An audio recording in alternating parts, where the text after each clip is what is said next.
Copa আমেরিকায় ৩ ম্যাচের ৩টিতে জিতে সবার আগে কোয়ার্টার ফাইনাল নিশ্চিত করেছিল আর্জেন্টিনা। বিশ্ব চ্যাম্পিয়নদের পারফরমেন্স ছিল সবার সেরা। পুরো আসর জুড়ে এখন পর্যন্ত দাপটের সাথে খেলছে মেসি, ডি মারিয়ারা। কিন্তু কোয়ার্টার ফাইনালে তাদের জন্য অপেক্ষা করছে কঠিন এক চ্যালেঞ্জ, যেখানে প্রতিপক্ষ হিসেবে পেতে যাচ্ছে শক্তিশালী এক দলকে। সব মিলিয়ে শেষ ১৬র লড়াইয়ে কাদের প্রতিপক্ষ হিসেবে পাবে স্কালোনির দল? একটা দলের কতটা ভালো সময় কাটাতে পারে তার প্রত্যক্ষ উদাহরণ যেন আর্জেন্টিনা। ২০২০ সাল থেকে অসাধারণ খেলে যাচ্ছে মেসি, ডি মারিয়ারা। দুনিয়ার অন্যতম শক্তিশালী দল এখন তাদের। ২০২১ কোপা আমেরিকা জয়ের পর অধরা স্বপ্ন বিশ্বকাপের ট্রফিটা উঁচিয়ে ধরেছিল তারা। সব দিক থেকেই আলবিসেলেস্তারা এখন বিশ্ব সেরা। তারই ধারাবাহিকতা বজায় রেখেছে ল্যাটিন আমেরিকার শ্রেষ্ঠত্বের লড়াইয়ে। এখন পর্যন্ত ৩ ম্যাচের ৩টিতেই জয় পেয়েছে তারা। প্রথম ম্যাচে কানাডার বিপক্ষে জয় দিয়ে মিশন শুরু করার পর দ্বিতীয় ম্যাচে চিলির বিপক্ষে জিতে ১-০ ব্যবধানে সবশেষ ম্যাচে পেরুকে উড়িয়ে দিয়ে সবার আগে কোয়ার্টার ফাইনাল নিশ্চিত করে লিওনেল স্কালোনির শিষ্যরা। ৩ ম্যাচে শতভাগ জয়ের সুবাদে ৯ পয়েন্ট নিয়ে এ গ্রুপে সবার উপরে আর্জেন্টিনা।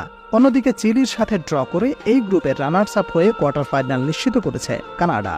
তাই শেষ ১৬তে এ গ্রুপ থেকে আর্জেন্টিনার সঙ্গী হতে যাচ্ছে কানাডা। গ্রুপ চ্যাম্পিয়ন হওয়ার সুবাদে কোয়ার্টার ফাইনালে অন্য আরেকটি গ্রুপের রানার্স আপকে প্রতিপক্ষ হিসেবে পাবে মেসি, ডি মারিয়ারা।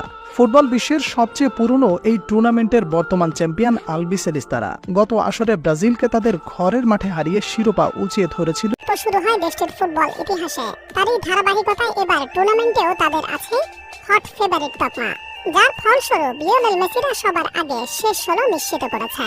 গ্রুপ পর্বের বাধা সহজে টপকে গেলেও কোয়ার্টার ফাইনালে বেশ কঠিন চ্যালেঞ্জ অপেক্ষা করছে তাদের জন্য, যেখানে প্রতিপক্ষ হিসেবে পাবে বি গ্রুপের রানার্স আপ হওয়া দলকে। সেই গ্রুপে ছিল মেক্সিকো, ইকুয়েডর ও ভেনেজুয়েলার মতো শক্তিশালী দল। বি গ্রুপ থেকে ৩ ম্যাচের ৩টিতে জিতে শীর্ষে আছে ভেনেজুয়েলা। তাই গ্রুপ চ্যাম্পিয়ন হয়ে কোয়ার্টার ফাইনাল নিশ্চিত হয় তাদের।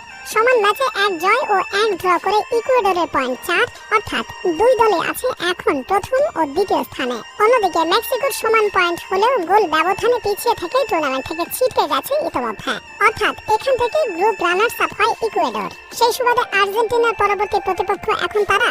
শেষ ম্যাচে দলটি মুখোমুখি হয় মেক্সিকোর সাথে। সেই ম্যাচে ড্র হওয়ার কারণে নকআউট নিশ্চিত হয় তাদের। এবার কোপা আমেরিকার পুরো মৌসুমে অসাধারণ ফুটবল খেলেছে ইকুয়েডর।